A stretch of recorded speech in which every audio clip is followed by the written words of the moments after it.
आमदार संजय केळकर यांच्याशी आपण संवाद साधणार आहोत की ज्या पद्धतीने या ठिकाणी ते नागरिकांचे हाल होत आहेत, या पार्श्वभूमीवर गणेश कांबळे आणि सर्व सहकाऱ्यांनी आमदार संजय केळकर यांची तेथे भेट घेतलेली. आमदार संजय केळकर स्वतः या ठिकाणी दाखल झाले. सर, काय सांगाल, ठाणे विधानसभा असेल, ठाण्यात कोणताही प्रॉब्लेम असेल तर आपण सर्वप्रथम मदतीला धावून जाता. आता ही जी समस्या याबद्दल आपण कशा पद्धतीने निराकरण आणि नागरिकांना आधार देणार आहात? ही या ठिकाणी कावेरी बिल्डिंग जी आहे त्या कावेरी बिल्डिंगची एवढी दुरावस्था झाली की महापालिकेचे लोक कधी येतात की नाही हा प्रश्न मला पडला.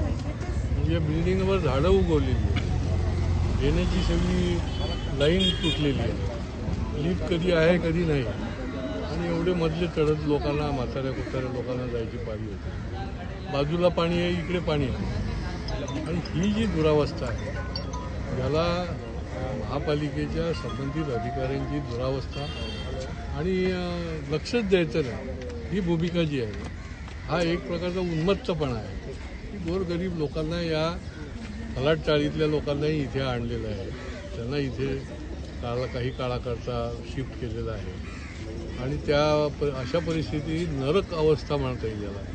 नरक अवस्था, एवढा दुर्गंधी आहे, अस्वच्छता आहे, आणि त्याच्यामुळे मी तातडीने अधिकाऱ्यांशी बोलून उद्याच्या उद्या या सगळ्या संबंधित खात्याच्या लोकांची बैठक बोलवली आहे, या लोकांनाही बोलवलेलं आहे, आणि काम पूर्ण होईपर्यंत याचा पाठपुरावा आम्ही केल्याशिवाय यांना सोडणार नाही.